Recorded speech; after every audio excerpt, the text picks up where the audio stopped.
So today let's discuss about the news on the IRCC strike and its potential impact that could have on your applications. Maybe your application is in process or you are thinking to apply a new application. So what all impacts it could have on your application. So I am Neha Bhalla, regulated Canadian immigration consultant, and my office is in Ontario, Mississauga.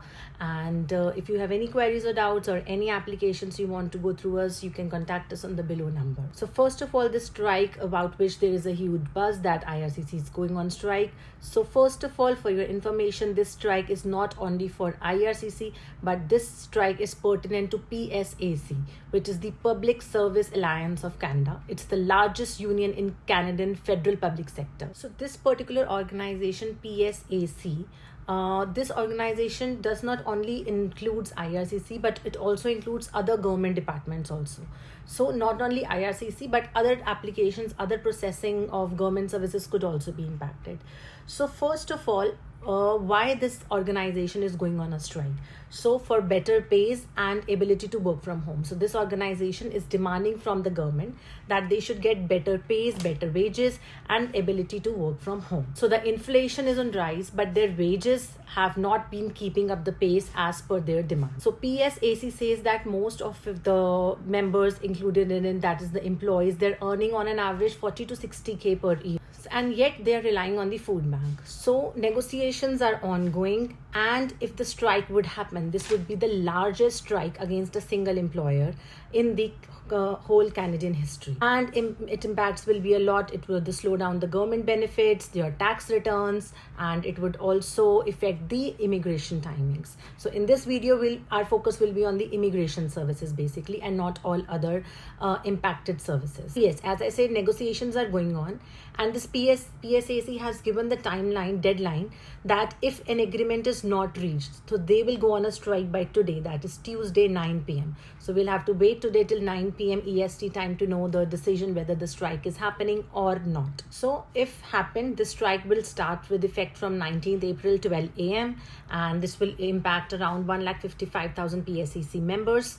And this PSAC members not only includes your immigration department, that is IRCC, but it includes other departments also. But yes, for IRCC, talking in regard to IRCC, it includes those who are working at IRCC, which handles application for your visitor visa, for your temporary residence, for permanent residence, and also your citizenship applications. So if you are thinking of applying a new application to IRCC, or if your application is already in process with IRCC, then absolutely this information is helpful for you, and because definitely it will have an impact on you. So as you can see on my screen, this is from the canada.ca website.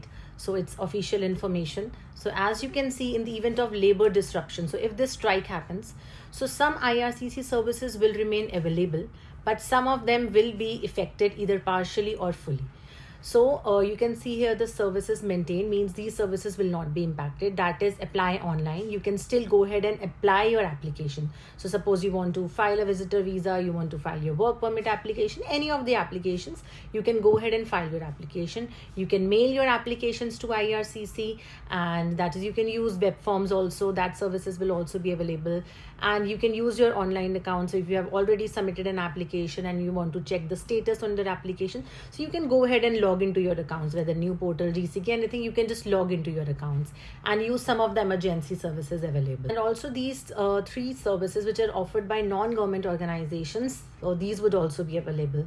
So settlement services and healthcare services, which are through the interim federal health program, this will also be available. And visa application centers outside of Canada, so like VFS global centers which are available outside, like any biometrics you have to go and give it in India, so the VFS office, so such offices are not impacted because services are impacted only within Canada. So any outside visa application centers, VACs, they won't be impacted. Now moving to the services which will be impacted, so either partially or fully, these services will be impacted. So as you can see on the screen, so if the strike happens, in the event of labor disruptions, that if this happens, then most of the IRCC services would be impacted. So processing of your applications, yes, as we saw earlier, you can submit your online application, but its processing will be impacted. So we don't know how much time it will take, whether it will be processed or not, or later. So processing will be impacted. In-person appointment will be impacted. Like citizenship ceremonies could also be impacted. And contacting IRCC, like anything which relates to IRCC employee, like if you want to talk to an IRCC agent over the email, over the phone, or social media like their Twitter handles, so all these services will be impacted. Then passport services will be impacted. And some people also want to know about CBSA services, that is the Canadian Border Service Agency. So those CBSA, the services at CBSA, they won't be impacted at all. So they are expected to remain ongoing as usual. And ESDC, because many of your applications are dependent on ESDC also. Why? Because ESDC is the organization which issues LMIA. So if no LMIA issued on time, work permit issues. So yes, so ESDC is also gonna have some service disruptions due to this labor strike. Okay, now the main thing, how to prepare basically. What will this mean for you? How will this impact you? And the major question, whether you should submit your application during these times or not.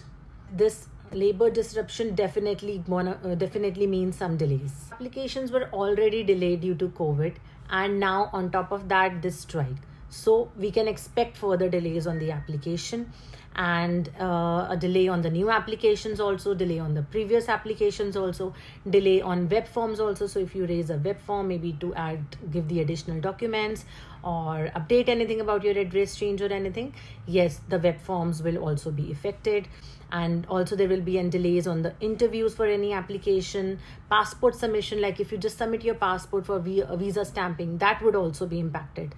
So basically I would say every step involved in your immigration journey within Canada, that would be impacted as IRCC labor force is reduced. So one advice which I can give you to everyone is, if you have any like PR application going on in process, go ahead and apply for the bridging open work permit, any work permit extensions, any PGWP extensions. Go ahead and apply those extensions right now as soon as possible, because yes, the later you submit, the more time they may take for decisioning those applications. If ITA is received, go ahead and submit the PR application as soon as possible. So better the further in queue you are.